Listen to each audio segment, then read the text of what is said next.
que vamos a ver en este video es bastante controversial. Hay diferentes opiniones sobre el alma y el espíritu. Yo les voy a hablar con respecto a lo que la Biblia enseña. Para entender bien el propósito de las partes del ser humano, debemos ir a su origen. La Biblia es donde encontramos la referencia sobre la creación del ser humano. Por lo tanto, debemos buscar en ella las respuestas. En Génesis encontramos la referencia que Moisés nos da sobre la creación del hombre. Veamos. Entonces Jehová Dios formó al hombre del polvo de la tierra, y sopló en su nariz aliento de vida, y fue el hombre un ser viviente. Génesis 2:7. En el pasaje anterior encontramos el origen del cuerpo humano.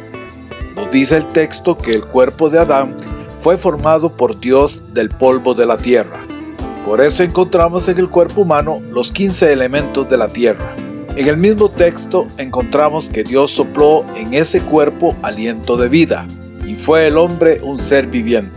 La palabra usada en el original hebreo que se traduce alma es nefesh. En el texto bíblico anterior, aliento de vida, se usa la palabra nefesh, que significa respirar. Por lo tanto, la posición de algunos teólogos es que en el soplo de vida que Dios realizó en Adán, se le dio tanto el alma como el espíritu. Analicemos bien esto. Veamos qué nos dice la Biblia al respecto. En la ley que Dios dio a Moisés, se estableció una prohibición de comer sangre. Veamos la referencia que nos da la Biblia en Levítico. Por tanto, he dicho a los hijos de Israel: ninguna persona de vosotros comerá sangre, ni el extranjero que mora entre vosotros comerá sangre, y cualquier varón de los hijos de Israel, o de los extranjeros que moran entre ellos, que cazare animal o ave que sea de comer, derramará su sangre y la cubrirá con tierra. Porque la vida de toda carne es su sangre.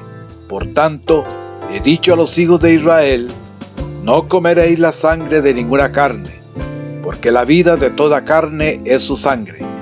Cualquiera que la comiere será cortado. Levítico 17, del 12 al 14. De acuerdo con el texto anterior, Dios está diciendo que la vida de la carne está en la sangre.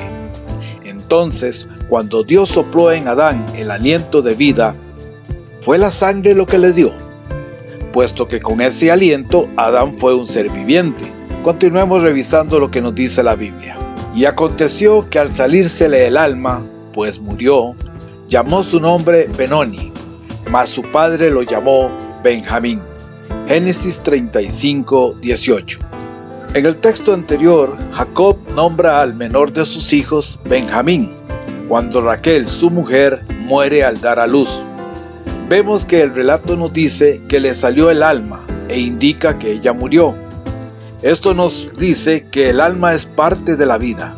Por lo tanto, podemos decir entonces que lo que Dios sopló en Adán fue el alma, la cual se asocia con la sangre, de ahí que se diga que en el corazón se centran los sentimientos. Continuando en el capítulo 35 de Génesis leemos: y exhaló Isaac el espíritu, y murió, y fue recogido a su pueblo, viejo y lleno de días, y lo sepultaron Esaú y Jacob sus hijos. Génesis 35:29. En el texto anterior, donde se nos relata la muerte de Isaac, nos dice que exhaló el espíritu y murió. Y anteriormente, con la muerte de Raquel, vimos que cuando ella murió, el alma le salió. En ambos casos hay una muerte de por medio, pero lo que se exhala son dos cosas diferentes. En una, el alma, nefesh, y en la otra, el espíritu, ruach. Y ambas palabras en hebreo son diferentes. Por lo tanto, se tratan de dos entidades diferentes. Siguiendo las reglas de la exégesis bíblica, la primera vez que aparece la palabra alma en la Biblia es en el libro del Génesis. Ahora pues, di que eres mi hermana, para que me vaya bien por causa tuya y viva mi alma por causa de ti. Génesis 12:13. En el pasaje anterior, Abraham es el que está hablando con su esposa Sara, y vemos que hace referencia a su alma en relación con su persona. La última vez que aparece esta palabra en el Antiguo Testamento es en el libro del profeta Zacarías. Y destruí a 3 pastores en un mes, pues mi alma se impacientó contra ellos, y también el alma de ellos me aborreció a mí. Zacarías 11:8. En este texto también encontramos la palabra alma en el sentido de referencia del ser de las personas. En el Antiguo Testamento encontramos la referencia al alma con el sentido del centro de las emociones humanas, pero también en referencia al ser de la persona. En el Nuevo Testamento se utiliza tanto en ese mismo sentido como en referencia y sinónimo del espíritu. Como ejemplo, Mateo 10 dice: «Y no temáis a los que matan el cuerpo, mas el alma no pueden matar. Temed más bien a aquel que puede destruir el alma y el cuerpo en el infierno». Mateo 10, 28. En el texto anterior se usa como sinónimo de espíritu. Veamos otro ejemplo. «Y amarás al Señor tu Dios con todo tu corazón y con toda tu alma y con toda tu mente y con todas tus fuerzas. Este es el principal mandamiento». Marcos 12:30. En este otro texto se utiliza como las emociones o el ser de la persona. Ahora veamos lo que dice Hechos. «Y la multitud de los que habían creído era de un corazón y un alma, y ninguno deseaba ser suyo propio nada de lo que poseía, sino que tenían todas las cosas en común». Hechos 4:32. En este último pasaje se utiliza alma como una amalgama entre esta y el espíritu. En Grecia, el filósofo Sócrates pensaba en la inmortalidad del alma. Sin embargo, sus argumentos no fueron determinantes. Por esta razón, su discípulo Platón trató de dar esos argumentos. No voy a referirme al pensamiento helenista en este video, pues no es ese el tema. El pensamiento de la inmortalidad del alma hace que se piense en la reencarnación, pero esa posición es antibíblica. El escritor del libro de los Hebreos dice: «Y de la manera que está establecido para los hombres que mueran una sola vez, y después de esto el juicio». Hebreos 9:27. Por lo tanto, la reencarnación no es posible a la luz de este texto bíblico.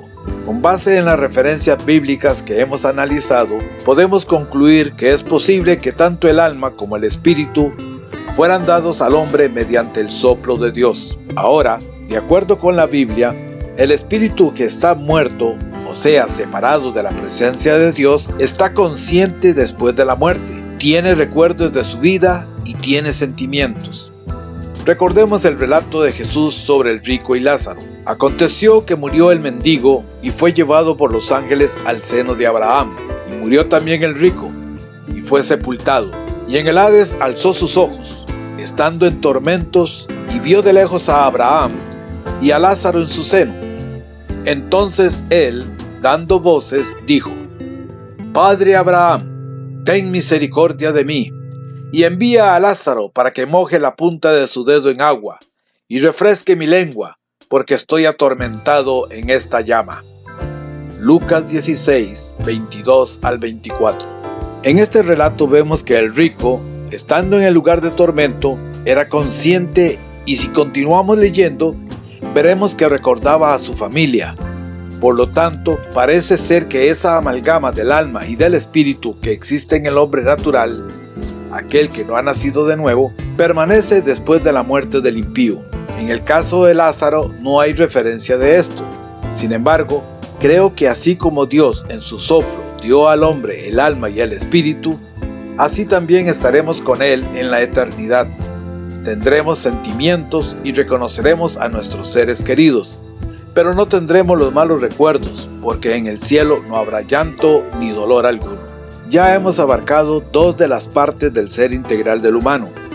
Nos falta la tercera parte, el espíritu. Anteriormente dije que algunos teólogos piensan que el alma y el espíritu nos fue dado en el soplo de Dios.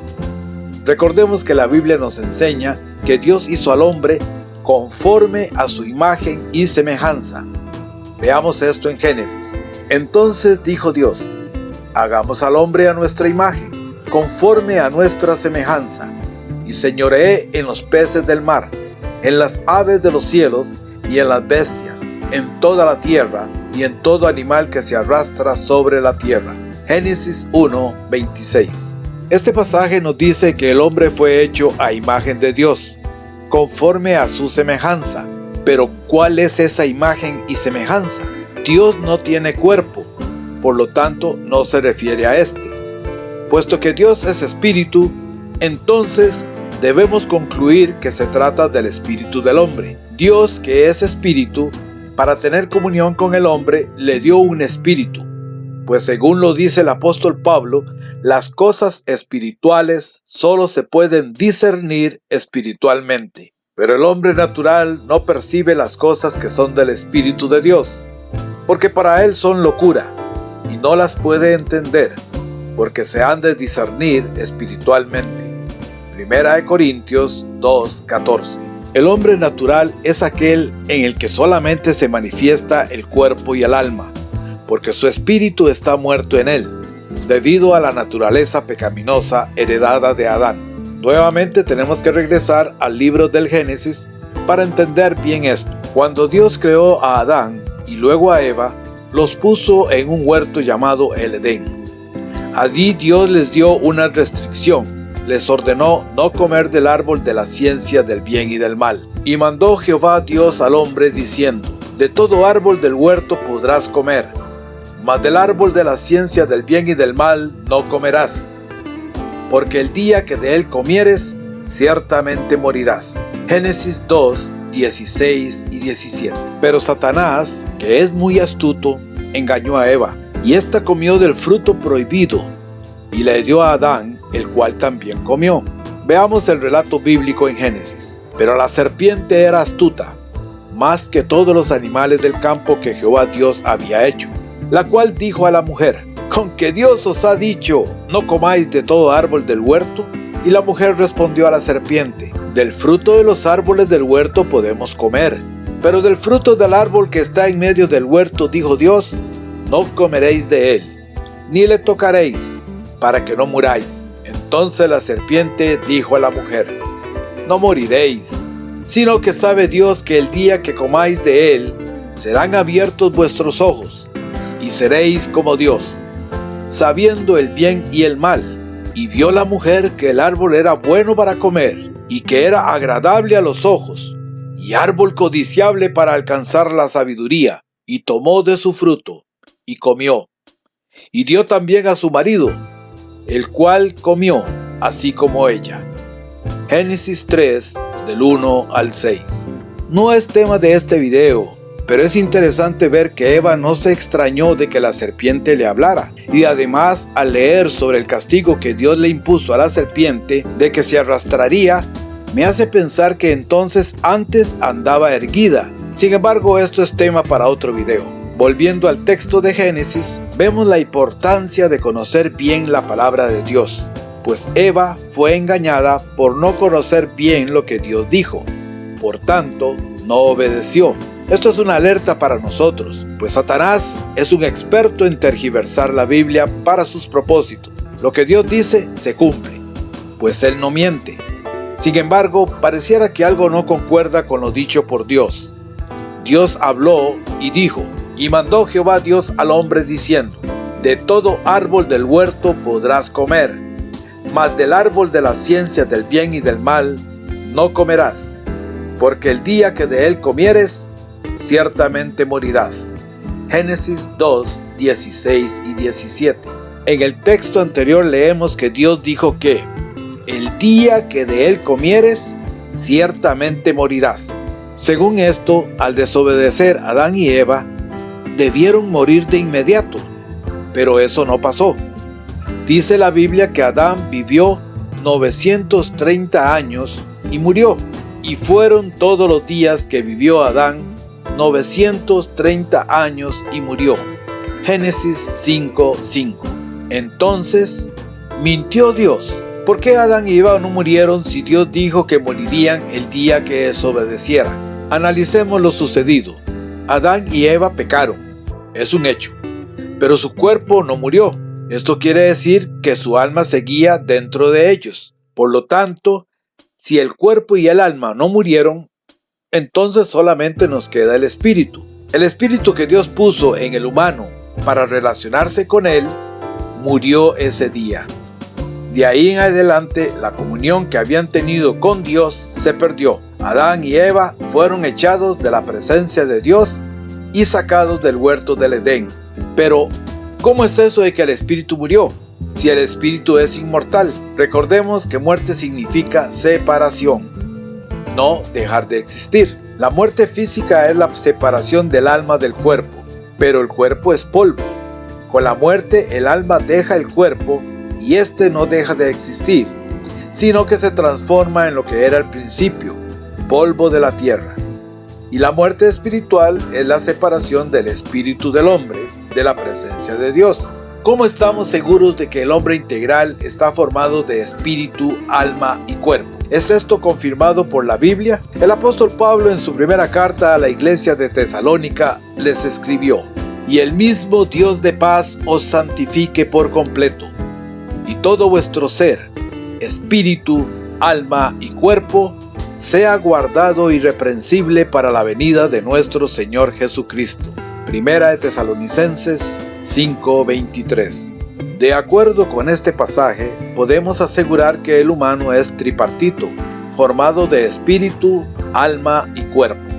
En ese orden, pues lo más importante de nosotros es nuestro espíritu, el cual es inmortal, el cual recibimos de Dios y a él ha de regresar. Salomón en su libro de Eclesiastés escribió: y el polvo vuelve a la tierra como era, y el espíritu vuelve a Dios que lo dio.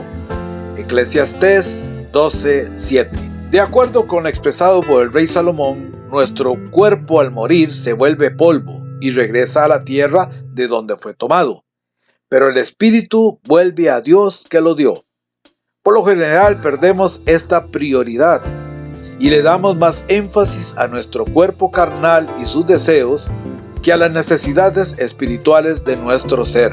Con el pecado, el espíritu del hombre se amalgamó con su alma, presentándose como uno solo. Este es el hombre natural del que habla el apóstol Pablo en 1 Corintios 2:14, según lo mencioné anteriormente. Pero cuando el ser humano reconoce su pecado, se arrepiente de su maldad y se aparta del pecado, el Espíritu Santo viene a él y vivifica su espíritu nuevamente. El apóstol Pablo escribió a los romanos: el Espíritu mismo da testimonio a nuestro espíritu de que somos hijos de Dios. Romanos 8:16. Pablo aquí nos dice que el Espíritu Santo es quien le da testimonio a nuestro espíritu de que somos hijos de Dios. Para hacerlo, nuestro espíritu tiene que haber sido restaurado en nosotros. Recordemos que la muerte lo que significa es separación. No es que el espíritu dejó de existir, sino que perdió su comunión con Dios, fue separado de él. Siguiendo en la carta del apóstol Pablo a los romanos, él escribió: porque si siendo enemigos fuimos reconciliados con Dios por la muerte de su Hijo, mucho más estando reconciliados seremos salvos por su vida. Romanos 5:10. Ahora, mediante el sacrificio de Cristo por su muerte en la cruz, fuimos reconciliados con Dios. Esto le devuelve la vida a nuestro espíritu y volvemos a tener comunión con Dios, mediante la sangre de Cristo y la fe depositada en Él. La palabra de Dios, la Biblia, es la que por medio del Espíritu Santo penetra en el creyente hasta partir el alma y el espíritu, o sea, separar esa amalgama del alma con el espíritu. De esta forma, nuevamente el espíritu del hombre vuelve a tener comunión con el Espíritu de Dios. El escritor de Hebreos nos dice lo siguiente: porque la palabra de Dios es viva y eficaz, y más cortante que toda espada de dos filos, y penetra hasta partir el alma y el espíritu, las coyunturas y los tuétanos, y discierne los pensamientos y las intenciones del corazón. Hebreos 4:12. Resumiendo todo lo que hemos hablado, somos un espíritu que tiene un alma y habita en un cuerpo. Al inicio pregunté si sabía usted distinguir el propósito de cada una de esas partes. Veámoslo ahora. El cuerpo es la parte visible de nuestro ser. Con él nos identificamos y nos reconocemos unos a otros. El alma es el centro de la psique del griego psyche, que significa alma humana. Es un concepto procedente de la cosmovisión de la antigua Grecia, que designaba la fuerza vital de un individuo, unida a su cuerpo en vida y desligada de éste tras su muerte. El alma es el centro de nuestras emociones, sentimientos, intelecto y voluntad. Finalmente tenemos el espíritu, la parte principal de nuestro ser. Es mediante el espíritu que podemos discernir los aspectos relacionados con Dios. Sin el espíritu es imposible relacionarnos con Dios, pues Él es espíritu. Mediante el Espíritu Santo, nuestro espíritu es vivificado, gracias a nuestra fe puesta en Jesucristo.